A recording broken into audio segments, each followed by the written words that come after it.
Welcome to In Session, the North Carolina Healthcare Association's podcast where we dive deep into critical issues impacting hospitals, patients, and the overall health of our communities. Whether you're a legislator, policy advisor, or community leader, this series is designed to keep you informed about the challenges and opportunities in healthcare today.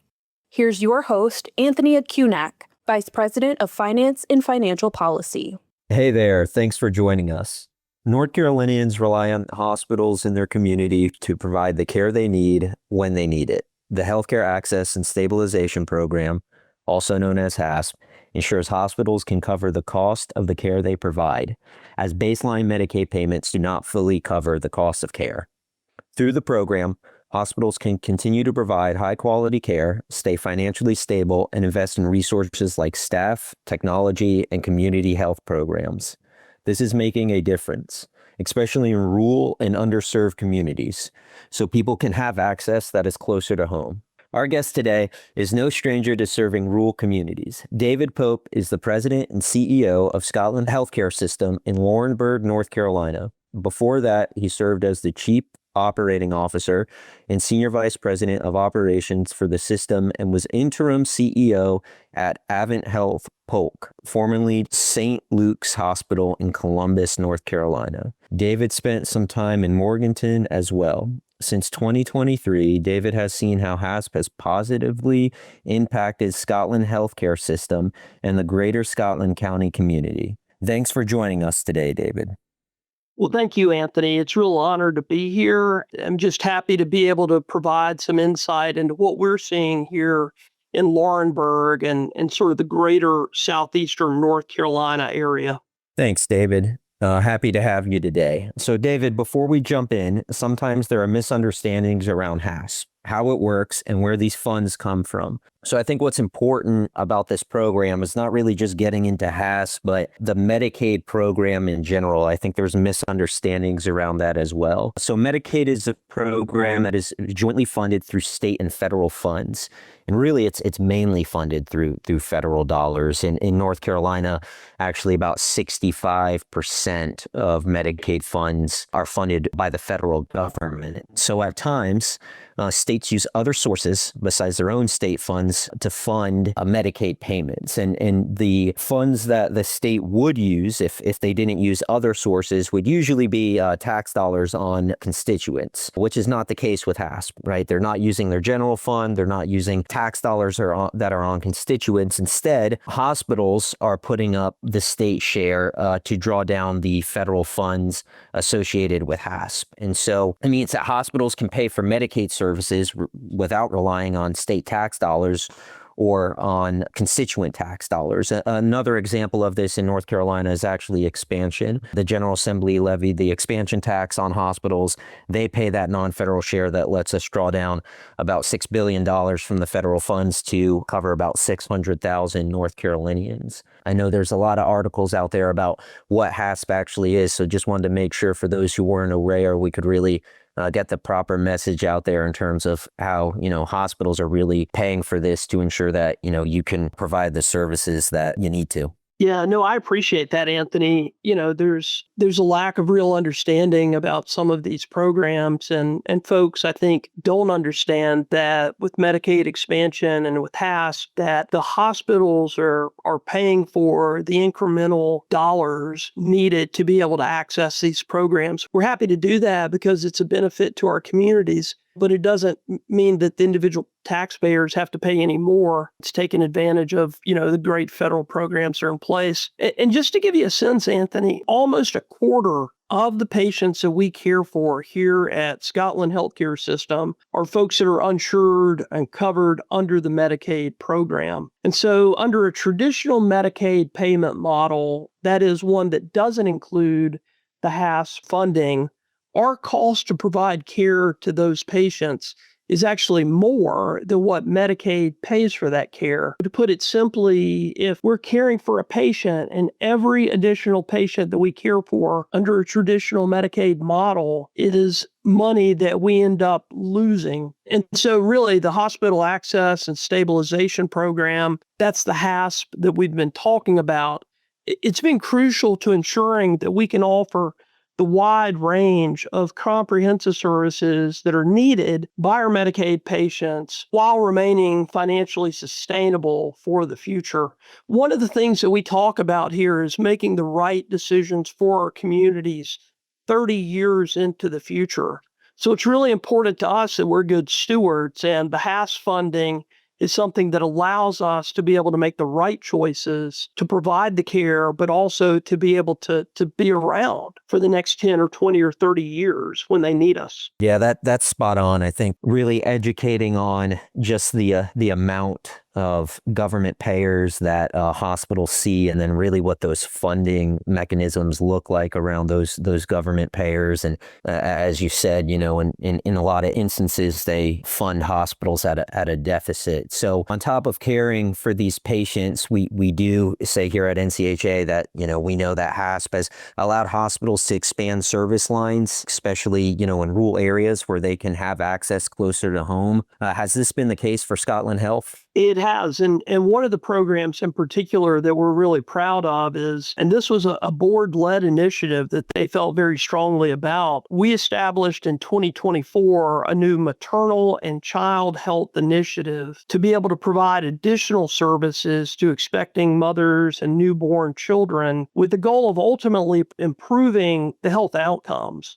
And as Anthony, I'm sure you're aware of from the work the NCHA does, particularly in underserved rural areas and particularly among women of color, the health outcomes for new moms and for babies are not as good as they should be.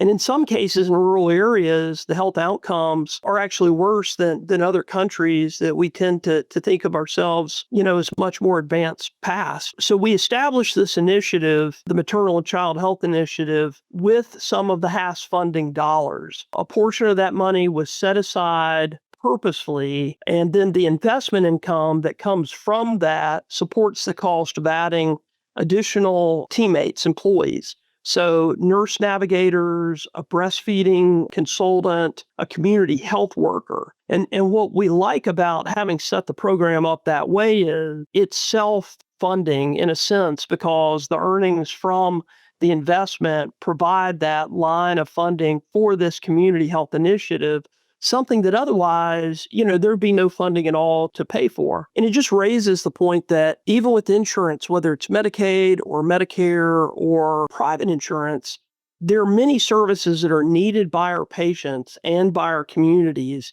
that the insurance just doesn't pay for. So this was a way to be able to provide a funding stream for that. And even the short time that we've had this in place, which has really been less than a year, we've seen an increase in access to prenatal care, so women getting in to be able to get the care they need, and an increase in the percentage of mothers who are breastfeeding. And we know that babies that are breastfed have better advances in their health more quickly. And it's complicated in terms of a lot of the wonderful things that come in breast milk, but it's a natural, immunity that's much better than feeding babies with formula. And both of those things, both the access to the prenatal care and the increase in percentage of breastfeeding, these are indicators, leading indicators of long-term health improvements. In addition to that, we've also expanded our primary care. So those are the physicians that you would go to for your normal health needs, urgent care access. So, sometimes when folks have a health need, but they can't get in to see their family physician, or perhaps it's not serious enough to go to an emergency department. So we've expanded both of those services in our underserved communities. And then some of the other things, our hospital was originally built in 1983.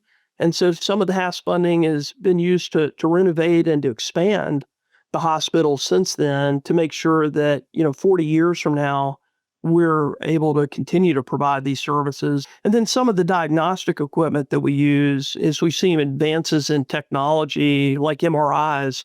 And so that's been something that we've been able to use some of the funding for.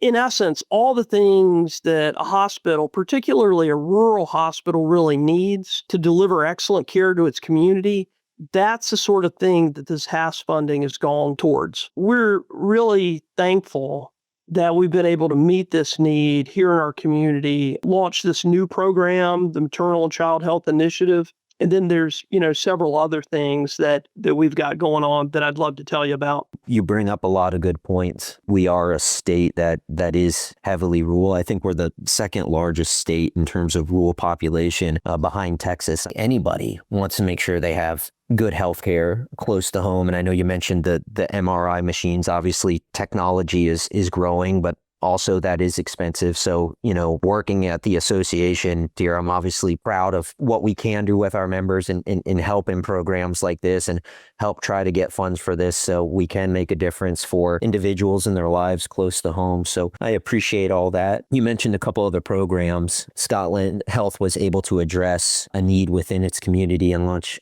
programs to, address certain needs. Scotland Healthcare System has a number of other programs related to workforce too, that I've heard you talk about before. So for those who are listening, can you tell us more about those specific programs and how HASP was able to make progress within those? Yeah, absolutely. So this is another area that we're really thankful for the HASP funding and proud of some of the things that we've tried to help our teammates and our communities. So number one, there is a major shortage of almost every type of healthcare worker. So some of that is we've partnered with our local community colleges, the local universities, to be able to create a pathway or a bridge to education and to career growth for our employees. So, registered nurses are a big part of that need. Thinking about how the HASP funding can be the foundation for a bridge, we have many employees that are part of our team that do a great job, that fully embrace our mission or values, but they're not what you would think about as a typical student. This is not a case where it's a 18-year-old that graduates from high school and lives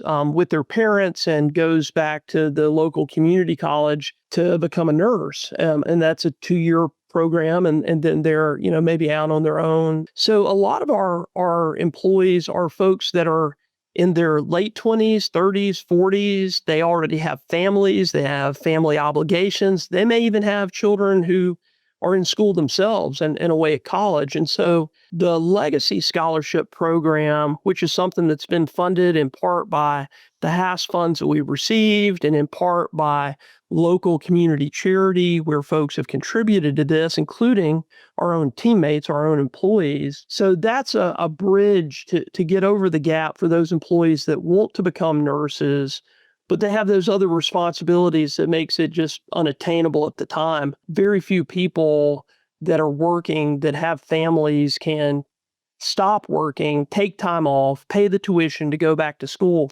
So, we've created a partnership with that Legacy Scholarship where these folks get paid. In essence, they're kept whole for what their salary is. They work a couple of shifts a month, but not full time. We pay for their tuition. We pay for fees and books. And we help to encourage them through the 2-year program to be a nurse. We know that these people are good investments because they've worked on our team for years, many of them, and they embrace our values. We know who we're dealing with. We know that we're going to get a quality nurse when they're finished with this program. They just need the bridge to be able to get there. And then another program that we've recently started up with St. Andrews University, which is a private university here in Laurinburg. We've got 37 registered nurses that will soon be graduating with their Bachelor of Science in Nursing degree. And again, that's a commitment where, we said with some of the HASP funding, with some of the other funds that we have available through our foundation, no out-of-pocket cost. And in part, the reason we're able to do that is that we're picking folks that already have a commitment to us and our patients and communities. And so we're allowing them to get this additional degree, which gives them the chance to grow. And then in return, they're committing to stay with us, for a year or 2 or 3. And so it works long term to be a good investment in both people and in programs. That's amazing, David. I think, anything you could do to give back, to your employees who are obviously giving so much to your community, I think is a big deal. Speaks a lot to your system and the leadership there and your board. So kudos to that. Proud of what y'all are doing. Let's keep the conversation going. Listen to part 2 of this episode now.